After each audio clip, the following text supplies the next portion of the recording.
Okay,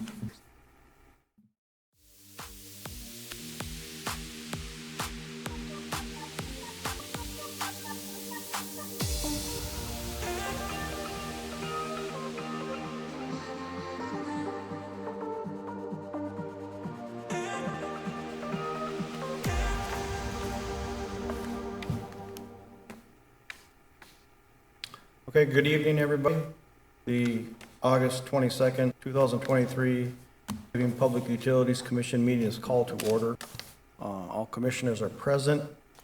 And in addition, we have two new commissioners present, Mr. Jeff Stokes and Mr. Julie Sanded. With that, we will move on to adds or deletes. Are there any adds or deletes? Yeah, thank you, Art.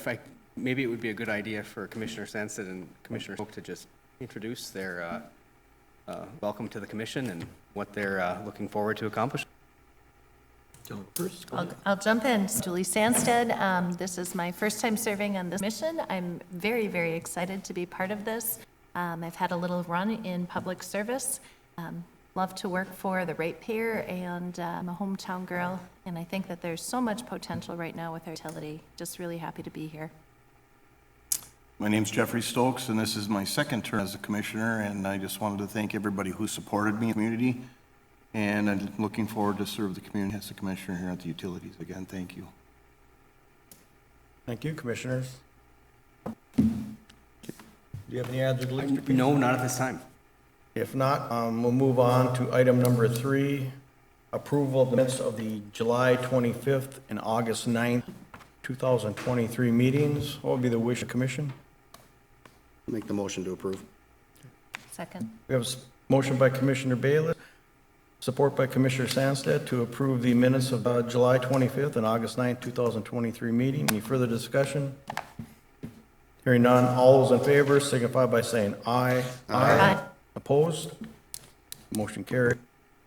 Next item, we'll move to the citizens forum. I believe we have a couple people that would like to talk about the Mesaba Concert Association. Could you introduce yourself, please? Sure. My name is Joe Keys, and I'm the membership secretary for the Mesaba Concert Association. So we have a proposal that we put before the commission, reminding them of passport of the Mesaba Concert Association and asking for new support for this upcoming season, which kicks off in September. And there's two forms of support that I think that we talked about with that. One is just a straight outright gift, sponsorship, and the other one is Operation Roundup, if you ever have an opportunity to do that again. We would love to be one of the 501c3s that can benefit from that.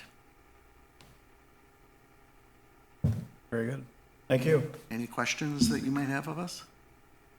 Oh. Thank you for your time. Thank you. Thank you. Thank you. Thank you. Okay, next item we'll move to item number 5, the consent agenda. Item 5A, approve invoices greater than 1,000, approve the bills and ACH transfers dated July 22nd to August 18th, 2023. Item 5B, approve pay and overtime report for the July 27th and August 10th, 2023 pay date. Item 5C, approve request for contributions from Habitat for Humanity to waive hookup fees for Kitsville construction project.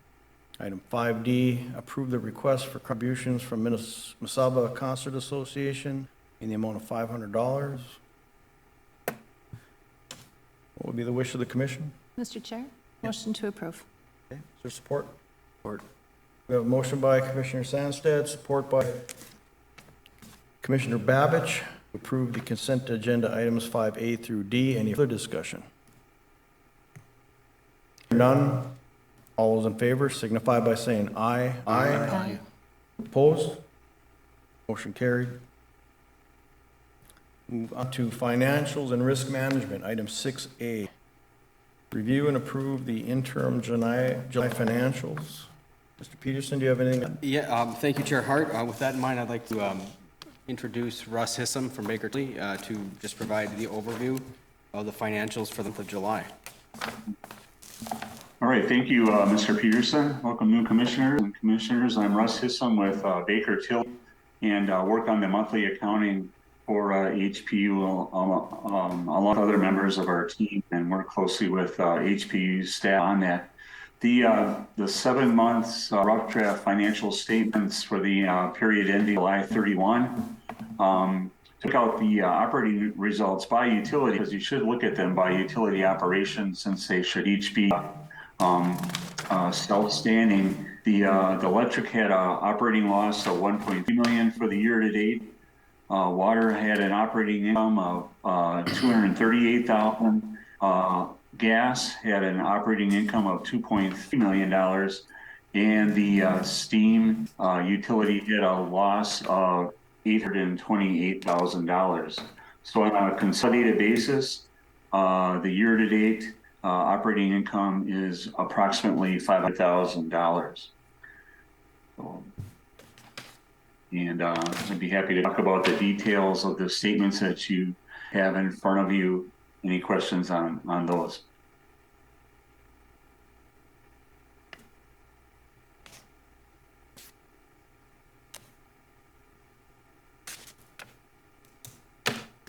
And if I could, Chair, I'll just mention that this is within budget of where we expected. Right. Okay. We have a motion to approve the financials. So moved. Second. Got a motion by Commissioner Bayless, support by Commissioner Stokes to approve the interim financials. Any further discussion?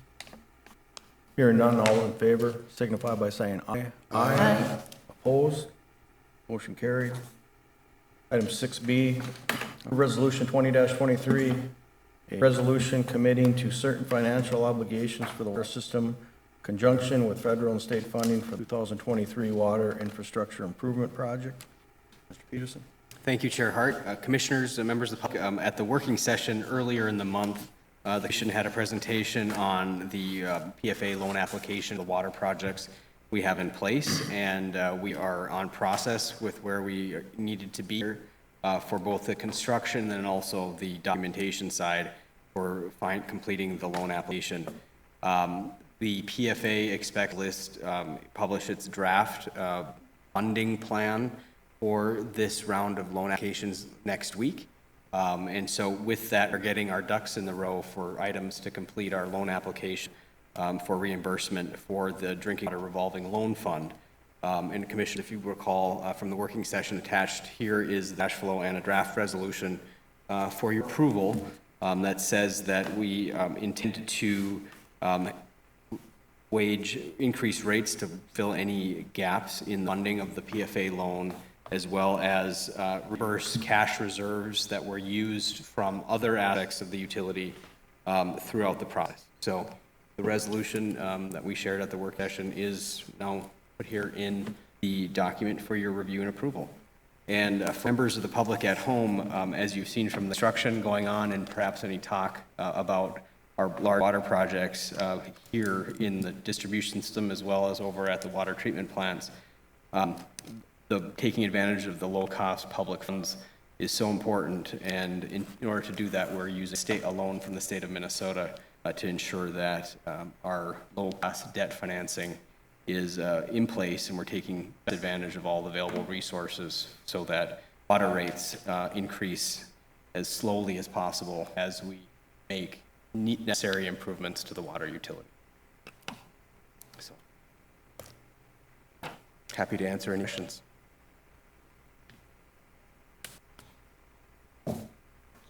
Mr. Chair. Just to help clarify, Luke, because some of the language in here might be a little bit daunting, but these are parameters they're almost goals that we're setting out, and then some parameters to reach those goals. Like the rate inch numbers aren't exactly guaranteeing we're going to raise rate by a certain percentage based on what's in the resolution, correct? That's absolutely correct. And really what the resolution says is that if we need to, we will increase rates. And based on the cash flow projections, there's some solving for numbers in the model that was on. But yes, the state of Minnesota wants to guarantee that if we need to, we will ensure that the proper resources are here in the utility to repay this loan. I'd make the motion to approve the resolution. I'll second. We have a motion by Commissioner Bayless, support by Commissioner Sandsted to approve the resolution as presented for our financial obligations for the water improvements. Any further discussion? Hearing none, all those in favor signify by saying aye. Aye. Opposed? Motion carried. Next item, 6C, approve the 2023 and 2024 fleet procurement plan. Thank you, Chair Hart. Commissioners, members of the public, the working session we had earlier in the month of August described again the fleet procurement plan that the Commission initially approved in May of 2023.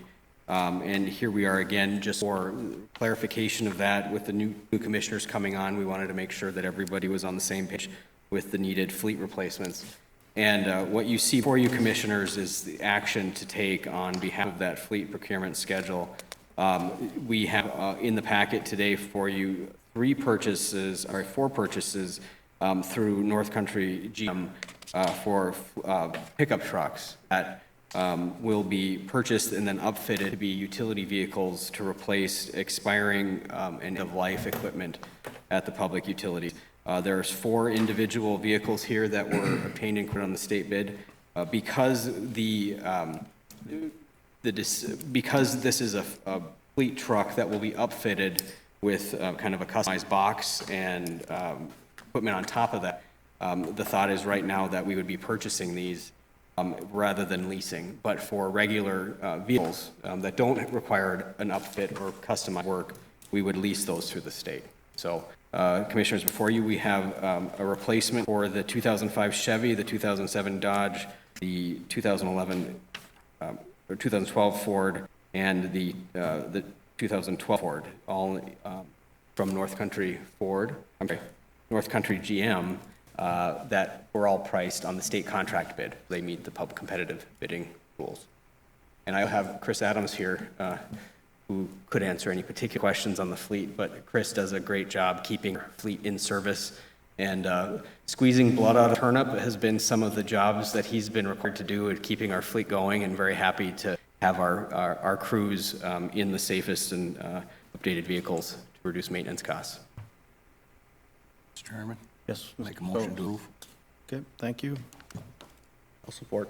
Got a motion by Commissioner Stokes, support by Commissioner Bayless to approve the 2023-2024 fleet procurement plan. Any further discussion?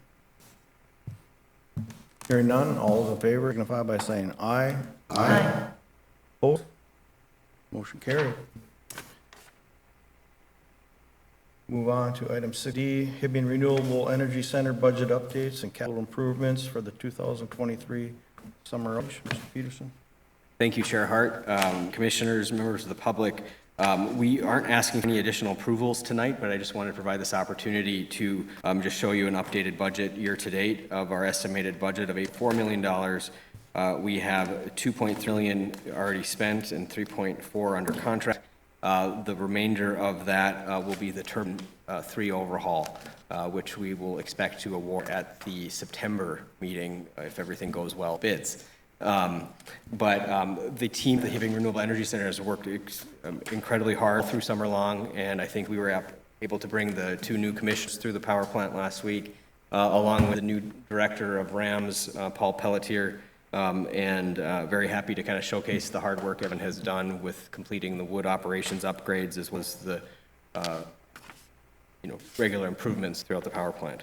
So, and also happy to report to members of the public watching at home that the power plant had a max generation test last week, as we're required to under our rules for MISO, which is our power grid outside of our city, accredits our generation. And we received a score of just over 33.8 megawatts, which is a very solid test for the month of August when we performed. Which should mean that we're exactly where we want to be with about 10 megawatts excess of capacity in the city of Hibbing in our publicly owned assets that the ratepayers will benefit from. So we have about 10 megawatts of excess capacity. So, thanks to everybody in the Hibbing Renewable Energy Center and the team at HPU for making this a successful outage and successful test last week.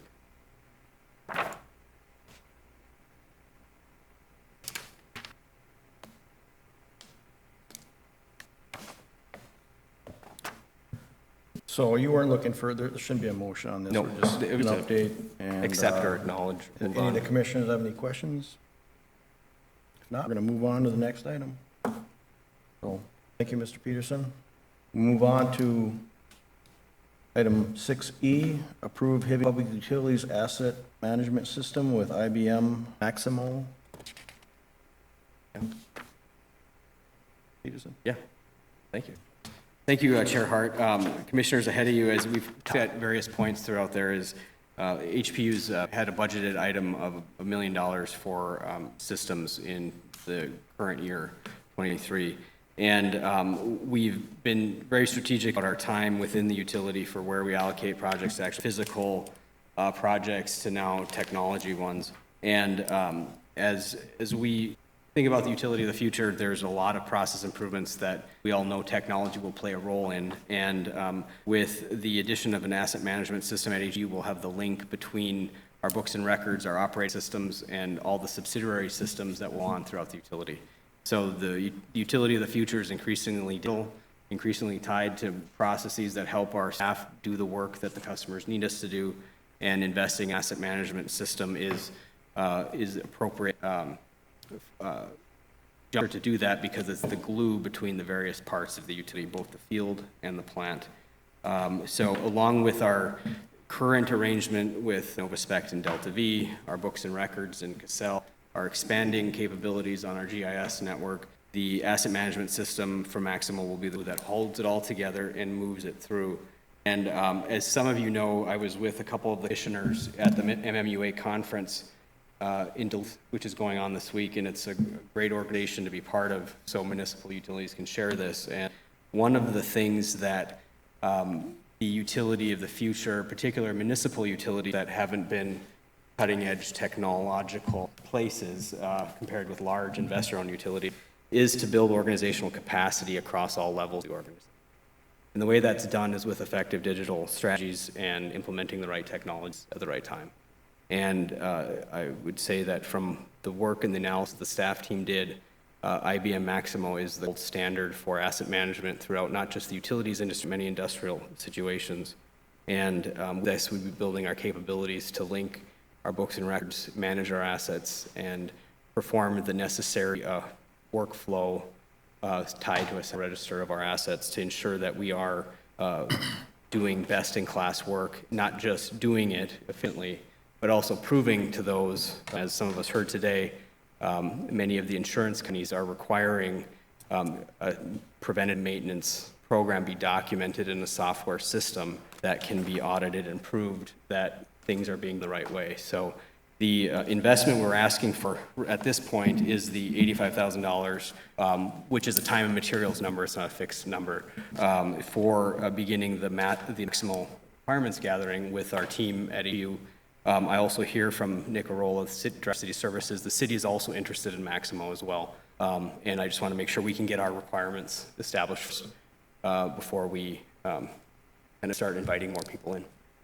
So with that in mind, I would request commission approval for $85,000 to Genesis to Solutions to begin requirements gather for the Maximo application, which we would then implement toward the end of the year. Happy to answer any questions that we have. Mr. Chairman. So Luke, thank you for letting me be part of this system from the ground up. I appreciate that. I have a question. Will any of the stuff we discussed earlier affect the outcome of this later on? Or, because we've had a lot of discussions and I didn't have a good understanding of this works and I still don't know Maximo's side of it. Sure. So I'm just wondering if anything that we had discussed in our committee meetings earlier, is this going to have an effect on the price or anything that we're going to move tonight? The first stage is to really establish the requirements. So thank you, Commissioner, first for the question. But the implementation we have scoped out includes approximately 3 months of time to develop, configure, and test the Maximo application. And for a lot of that will be based on the requirements that we deliver and discover over this 3-month period. So this is a budgetary estimate to develop the scope of phase 1 of implementation. And so with that, if there's going to be choices of how integrated we make this first phase. And what we have right here is a very, I would say, simple, a couple weeks here or there, implementation, requirements gathering, and things like that. And with the initial phase, we'll begin to know at what point we begin the integrations. Like right now, this doesn't include, for instance, an integration with Delta V. But throughout the first couple weeks of the project, we would soon know when that implementation with Delta V happened. That in scope 1, or is that scope 1.5 or scope 2, whatever it is. So this, it's hard to know until we have those full conversations. And we can't have those full conversations until we, start a formal engagement to begin to do that. So I hope I'm answering your question, Commissioner. This allows us to determine how soon we can integrate those other systems into this or this into that. Mr. Chairman, as we move forward, I just don't want to have any redundancy or miss something in the beginning and the foundation of this, because this is going to be really important for the utility's future and its operation and with the city. So I just make sure that we're not moving too fast. Like I said, I don't understand a lot about Maximo, but I'd hope that once this gets going, that I'll get a better understand the whole base and the foundation, as we discussed earlier. I just want to know the implication process. So if this is like the beginning phase, I'm okay with that. You answered my questions. Thank you. Okay, great. No, thank you. And happy to have you involved in part of the process as well, to make sure we're making the right decision, because we might back with, hey, we want to integrate with this system or that system in, by January or something. And, have those decisions before the commission is appropriate. For right now, this is I would say it gives us a budgeted amount of time to work through some of the initial configuration questions, and we'll know more as we start. Thank you. Here. Here, Hart. Thank you. I'm just curious, Luke, I'm looking at the menu here in section 3. I'm curious, is this just that initial cost that we're doing, or is this the 3-year contract that we're committing? So I'm asking for approval just for the initial requirement cost, because in the contract that I've agreed with them, until we sign off on user acceptance testing, there is no live. And so once we go through the whole user acceptance test process, then I'd come back to the commission for approval to actually license Maximo for the 3-year term that is laid out in the contract. Okay. And that was my curiosity, because the implementation part or the licensing part after that is another $75,000, $80,000. Yeah. Correct? That's right. And then there's also 10 and 8% marks on the subscription each year. So is that already calculated into this number down here? It is that year 1 cost, year 2 cost, and as I've been speaking with the both IBM and Assist Solutions, that until there is going to be an annual cost of licensing, because this is the software world that we're in, but we're not ready to commit any of that until we get through requirements and actually accept the implementation. So I will say also that we were able to reduce the cost significantly of just the licensing cost. So the original proposal was for $170,000 in year 1, and then $160,000 to 30, and I'm like, no way. So what we did is we reduced the licensing fee down in half, and also separated out the consulting work. So right now we are I'm only asking for approval for the $85,000 of the consulting. And again, that is time and materials, so it's up to not exceed $85,000. I would make the motion to approve, but I'd also like to request that we shop this a little bit too. Absolutely. A little further, so we have more information on exactly what Maximo's gonna doing. I just like to know more about it all. I know we need to do it. I know we're moving that direction. If I could, Commissioner, yeah, I would agree 100%, because this is, another significant step in the public utilities technology transformation or technology journey. And the opportunity for understanding and knowing is very important for not just the commission to approve the right things, but also for the public, the staff, having a very broad and open process so that we can all get on board, with and decide where we need to go. I think we all, those of you who were at the MMUA event today, understood that every utility is kind of struggling with this, and I look forward to putting us at the right spot to maximize our next steps. And as we evolve, as we modernize, as we get away from paper and the linear world, a lot of, the best has been done in taking advantage of all the good work that has been done in our plant with going to a DCS system and now integrating that into a more workable system that would cover more mundane tasks and link up with our books and records in a way that's very manageable by staff. It's very important. And in just this first phase of the technological implementation, it's also set the stage for stage 2, stage 3, the ongoing implementation of AMI and everything else that we will implement over the next 5 years. James, did you make? I made the motion to approve it. I'll Yep. set the motion. Okay, I have a motion by Commissioner Bayless, support by Commissioner Stokes, to approve the asset management system to IBM Simo in the amount of $85,431. Any further discussion? If not, all those in favor, signify by saying aye. Aye. Opposed? Motion carried. Next item will be item 6F, award public bid 2023-2022 hydrant repairs project to Begales Incorporated in the amount of $276,878. Mr. Peterson? Thank you, Commissioner Hart. Commissioners, as you recall, in the July meeting, we approved going out to bid for the key fire hydrants that were kind of a shared priority between the Public Utilities Commission as well as the City of Hibbing Fire Department. And that list of hydrants is included in the pack for the newer commissioners that weren't part of those initial conversations. But the bid spec was put out and went out to bid, and there's also maps of where these hydrants are, but these were considered to be the highest priority hydrants in our system. And I remember Commissioner Garrity in particular being very adamant that we go out and getting some of these done. Some of us were on the more hold out to wait till we get a clear reimbursement of costs from the city before we go out to bid.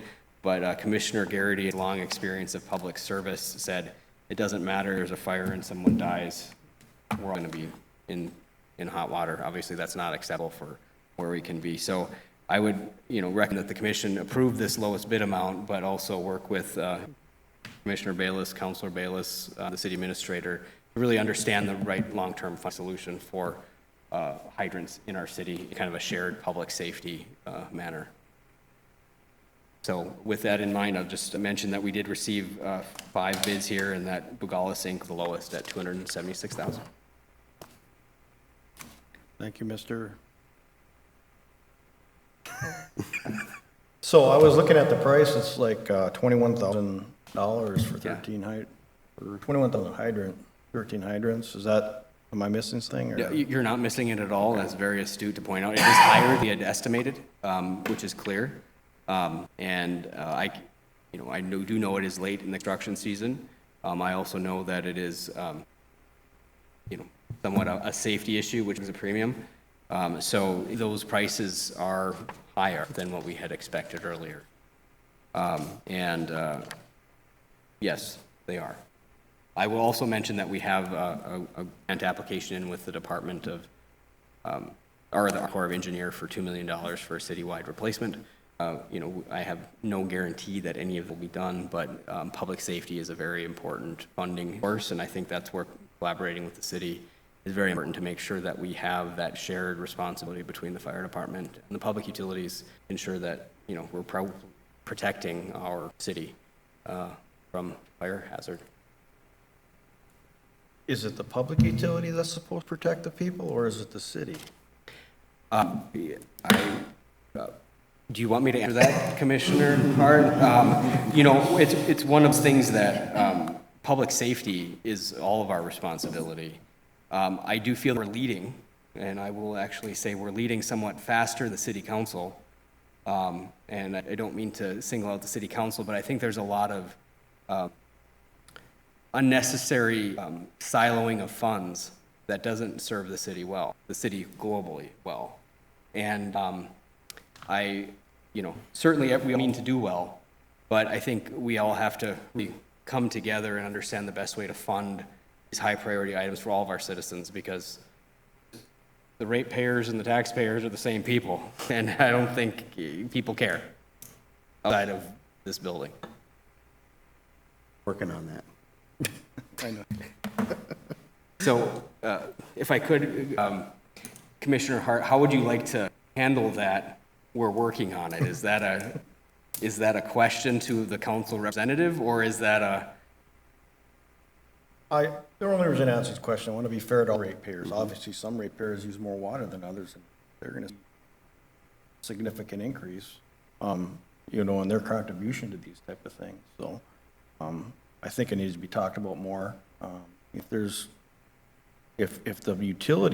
Public Utilities Commission is going to finance public safety, I think it should be financed in a different way, if it's through the utility or through the city, but the way it is right now, I just don't agree with it. So, like a flat fee or something different, might be more fair to each customer. Chair, I agree with you 100%. Even talking from the city side, I believe it's the city's responsibility. To be financially, that is the responsibility of the city of Hibbing. I don't get to make decisions myself, but I'm with you. And when I said we're working on that, I mean us. We have a lot of conversations with, with Jesse and Greg at city, and we just need to get a better collaborative relationship where we understand who's taking care of what, and how it's getting funded. So, but I do agree with you 100%. Thank you. What would be the commission? I'll make a motion to approve the bid to repair the hydrants. Do I have support? So moved. Okay, we have a motion by Chair Hart, supported by Commissioner Sandsted to approve the low quote of Begals Construction for the hydrant repair. Any further discussion? All those in favor signify by saying aye. Aye. Opposed? Motion carried. Next item will be item number 7, policy and governance. Do we have anything under old business? I believe the only thing I can think of is all the commissioners have been sent some paperwork from Mr. Borland. It's a review of his performance for the last year, and I think the deadline for turning that in is coming up fairly soon. And a reminder to please fill that out and forward it to Mr. Borland. Under new business, if there's any other old business? Hearing none, we'll move to new business. Item A, restore and cost sharing plans with the city of Hibbing for the 2023 water main projects. So I'll take that and introduce that. And this has come to light. We first met with the city in February to talk about restoral plans for stunts and hematite and the Minnesota Street projects. Our plan at that point was to really get the feedback for a shared restoral plan. I think the budget had already been set from the city for paving for 2023, so the decision that we heard and we moved on back in February when we were finalizing bid scope is to only do the half of the street, which is where the Utilities Commission water main is. So if you were a resident of Minnesota Street or Sons and Hematite, you would have a half patch, meaning the Public Utilities Commission, the ratepayers would only pay for that restoral for the part of the road that was affected. And of course, we advocated for a full restoral at that point, particularly because they're beautiful neighborhoods and we want those to really be treated correctly. But I think the city's budgeting process had already been set and there was wanting to respect that. So of course we did. Well, then comes construction, and then you realize how bad potentially half of the street patch would really look. And if I were a resident in those areas, I would not be very pleased with, although I'm very pleased the water main is done, but with the part that you see today is the part that you're left with. And speaking with Commissioner Councilor Bayless and the city administrator and the city engineer, I think there is an interest in doing more of a full pavement repatch. The city hasn't committed to funding this full restoral, but they are talking about it. Is that correct, Commissioner? Yeah, if you want me to just Sure. take that. Basically, we had a meeting, the heartburn over this is really my initial heartburn. I'm watching that project happen every day, and I'm talking to some of the people in the area, and to do the work that we're doing, and then cover up half of the street and leave the other half of Minnesota Street in as rough shape as it's in, it would be a really bad look for us and the city. So what we did is we had a meeting. We had Dean from Bolton and Menk with us, and we went over the project again with SE. And the ask was, well, actually, I went to the next working session for the council and asked that we consider covering the paving costs for the other half of that street. So it was already gonna be in our paving program, it was just for a different year that was gonna be budgeted for later. I would hate to see that road half paved, either one of them half paved until 2025, just because we need to move some money around. I know the city has the funds available to do it, and I'm gonna do everything I can to make sure that they put the funds there. Unfortunately, we don't have that check in our hand to say the city's gonna fork this money over. We have the numbers to Greg, right? So we're gonna view those, and I believe we have buy-in from the council. I can't speak for council, but we did have consensus that it was definitely, we needed, get those streets finished. So it would basically be a resurfacing of the other side that we aren't working on now, and it would just be curb to curb. It would not be full curb and gutter. It would not be new sidewalks and all of that jazz, I don't think, but it'd just be a resurfacing of the actual driving streets that we're disturbing now. So, for me, I'll apologize to the commission for not bringing this up a little harder in the first place when we approved the project. But it's just kind of an oversight that we have to learn from, and in my opinion, we should have pushed hard in the city to get some sort of commitment away. So I would say that I'd feel confident making the motion to approve the money to put into the resurfacing, with the understanding that that the city would be helping with those costs to resurface side that we're not doing the water work on. So, Yeah, and if I could add to that, the cost of an additional restore, we're not doing the complete restoral, as Commissioner Bayless had mentioned, but it would be to approve an additional budgetary amount of about $50,000 for 8th Street in Minnesota for that mill and overlay and some spot replacement of curb, and then about $80,000 for stunts and Hannah. So it would be a net add of about $130,000 to the project budgets, which would be over budget, since we're planning on using the whole budget we already have. So this would be additional money for those projects. But at the same time, there will be a shared reduced cost because we are going to be already restoring half of the street. This is an additional $130,000 to restore the whole street, mill and overlay and blacktop. So it's for the total project budget of just around $6 million, the $130,000 is a pretty reasonable amount, and especially with the additional promise from the city council, which we can hopefully secure soon, make this a non-issue. But we will need to provide some kind of direct guidance to our engineers and contractors so they can go ahead and mobilize this and plan this before frost comes in. So we are getting out a little ahead of kind of knowing where all the money is going to come from, but I think timing is of the essence here. So the $130,000 approximately for these two projects, what we're asking for. So these projects, didn't they have these unit prices as part of their bid if we wanted that work done? They did, and that is how it came up with these And estimates. that's these prices here? Yes, Okay. And that's So- what we would be moving forward on, is those unit prices that were provided with the bid? that's correct. Okay. And so this is additional scope that comes up with this budgetary amount. And I will add, I spoke with Dean from Bolton and Menk, and they basically just shut us all the numbers. They didn't do any engineering costs or anything like that. They just gave us the numbers and said, here, finish your project, so that was nice of them. I'd make the motion to approve it, and like I said, I can't make any promises for the council, but I do feel as though we have, the council wants these roads to be done, so I feel like we're confident we can get to a good end result. I'll second it. Okay, we have a motion by Commissioner Bayless, support by Commissioner Stokes to approve the cost-sharing plans for the water main project restorals. Any further discussion? Chair, Go ahead, Mr. I just want to go, just to kind of bring it up, is that this is the second thing now on this meeting that we're basically budgeting for, that we're getting this possible reassurances from the city that we'll approve this, move forward with it, we'll work on it, and we might get you some money. So I just want to say that, you know, I guess I want to know what the promise from the city.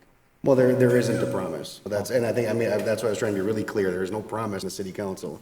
What I will tell you is I brought it to a meeting, we discussed it, and the consensus is that these street projects need to get done. We did have that talk about the numbers, we know how much it costs. There were some asks, there's some conversation back and forth with Bolton and Menk and the contractor. Like I said, I'm confident that the council wants this work to be done. And we know that the city has the funds to help with it, and this is actually taking money off of future budgets that we were gonna be putting towards these streets anyways. These streets are on the paving plan, I think all set for hematite? They all are.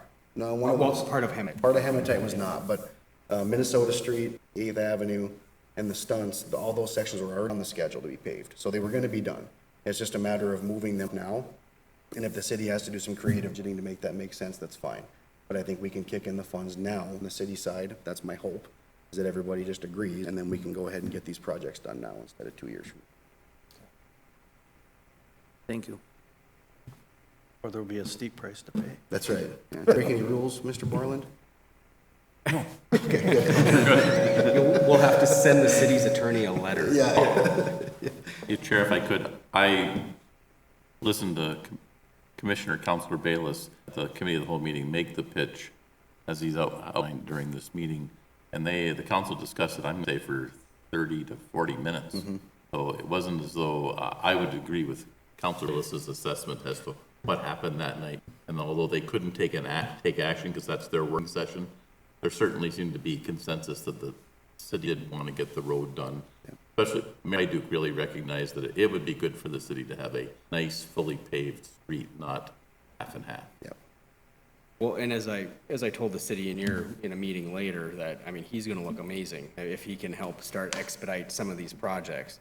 And I would say that the commission is a little bit more, let's say, aggressive in kind of getting these projects done that need to happen, and it's at a faster pace than what is typical for the city council. And so, you know, just a couple of the conversations I've had, you know, I respect the commission's leadership on a couple of these fronts, and I also will, you know, continue to work with council as best as I can to help make sure city staff also understands that we are leading in this area, and look forward to getting to a consensus on not this project, but for future ones. Because if you don't recall, we have a goal of replace 2% of our water main every year. So, you know, it would be very unfortunate if part of that 2% of replacing our water main requires us to replace 100% of the street. And I think that's the goal of kind of working some of the kinks in the planning process so we can all get on the same page and be the most efficient with both the taxpayer and the ratepayers' dollars. Here, can I add something quick? So as a result, just so everybody knows, as a result of that conversation that we had with Jesse, and I've seemed to have agreement from both sides that we should have some sort of joint come between the utility and the city that is working specifically on these projects. We know we're gonna be aggressively doing water projects. The city plans their streets, and we wanna have all the streets to look nice and then not have us go in after the road is done and do work afterwards. We're gonna have a committee that's gonna be focused on planning 2 years out and make sure we don't have any of these issues moving forward, so everybody knows exactly what's gonna be happening. And this is something that we should have been doing for years and years and years. So now we're gonna form an actual group that's gonna do this every year, so then when we're all gone, there's still that group that's gonna focus on long-term planning for both entities. Well, hopefully we'll have that set up really shortly. Super, thank you. Any other discussion? Not? If not, all those in favor signify by saying aye. Aye. Opposed? Motion carried. Thank you. Thank you. Okay, if not, do we have a motion to adjourn? So moved. I'll support that. We have a motion by Commissioner Stokes. Stokes, support by Chair Hart to adjourn the meeting. All in favor signify by saying aye. Aye. Opposed? Motion carried. Thank you, everybody. Thank you.